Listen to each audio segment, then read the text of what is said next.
This is Danny with QuadLugs, and we're troubleshooting a build on a skimmer, and we're giving a hand on what we found, or we're helping out on what we found.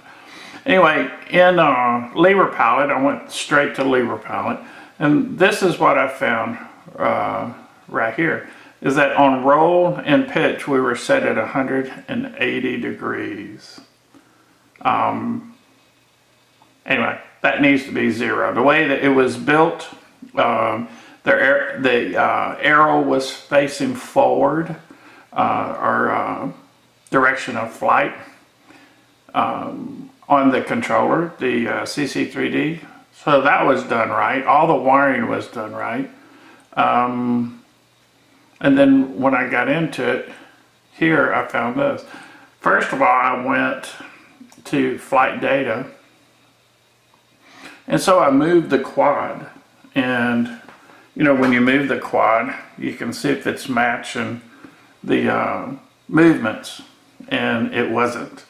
So the next thing I did, and that was the very first thing I did, the next thing I did, I went to configuration, and I found this here.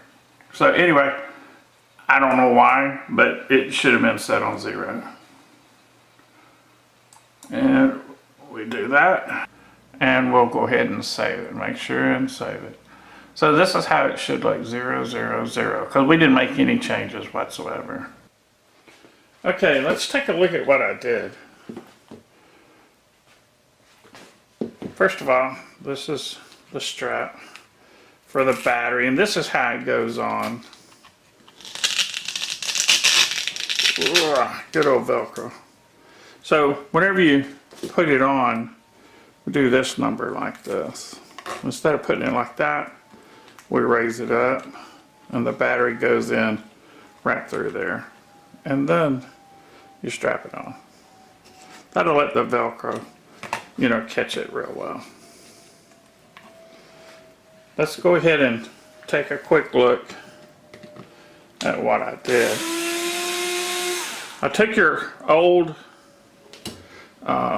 4-in-1 ESC, and I say old, these they don't make these anymore. It was good for its day, but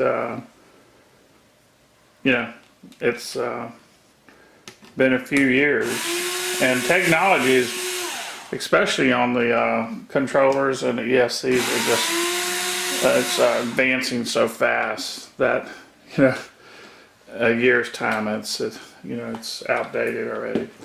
So I took your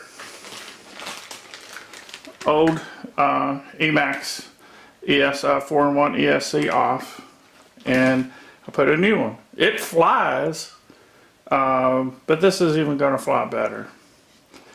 And here I have, on the bottom side right here, is the SpeedX 4-in-1 ESC. It's a BL Heli S, super good ESC. It's probably one generation back than the newest, but it's very, very good. This is the your same CC3D, just the only thing I took the case off. So it mounts and it installs a little bit differently, a little bit neater. A little bit better way to do it. Same ESC, same flight controller, CC3D, just case off, and the new SpeedX 4-in-1 ESC. So I trimmed up the wires a little bit. I used the wires off your old ESC, and I soldered them on to the new ESC, and installed it back, and did a little bit of wire management on it, make it look nice. I didn't touch your receiver. It's still the same way. The only thing I did was route the antenna. Changed some of the screws out. The heads were kind of stripped out, and tightened them all back up real well, and you'll see they're nice and solid.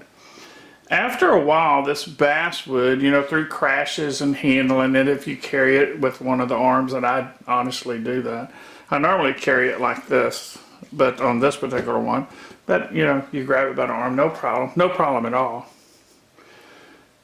But after a while, you'll get what I call wood compression. So where it fits into these connectors, it'll compress a little bit, and this will get loose, and you know, you'll get it to shake. You can replace the wood super cheap. You get it, you know, at from us, of course. You can get it at Hobby Lobby. Michael's normally carries it also. This is basswood. Make sure you get basswood, half by half basswood. So if you have some compression over a period of time, you can replace it. It's super inexpensive. So you can use super thin CA glue or super glue, and just wow, just put it right here, touch it, let a little bit come out, and if you're using a super thin, it'll soak it all through there. Make sure you take this off first, take the screw out, take it off, make sure these two components are pushed in, touch it here with super thin, it'll suck it in, and no more. No, this won't wiggle anymore. Screw it back down real tight, you're good to go. The only thing, if you break this wood, you'll have to replace this part. You can dig it out, it's a real pain, but you can, you know, get another part. But I would go with changing the wood. Super easy to do, super inexpensive. Just pull this off, cut the wood, stick it back in, drill a hole. It's pretty easy. So you want to make sure, you know, this is, as you see it now, nice and steady. I did not do anything to this. I just replaced the screws and torqued it down really good, and it locked down. A lot of times you get a little wiggle in it, just torque it down, and then it'll stop. The other thing I did is you have Dean's, the battery. When you get the battery, you can either get a Dean's plug or you can get a XT60. Okay. XT60 is super common now. Just used everywhere. I think it's the connector to use. But either whatever you want to use. When you buy a battery, it's usually easier to get this on, the XT60 connector. But the Dean's is cool. I went ahead and put on XT60 so you have the option, and I made you up a adapter from the XT60 to Dean, so you can use either. I went ahead and put a zip tie here, and this is for stress relief. So, you know, if you eject a battery in a bad crash, you pull on this. You could pull the pad off the 4-in-1. This way it gives you some stress relief, and it helps out a lot. Other than that, I think that's about it. Looks good.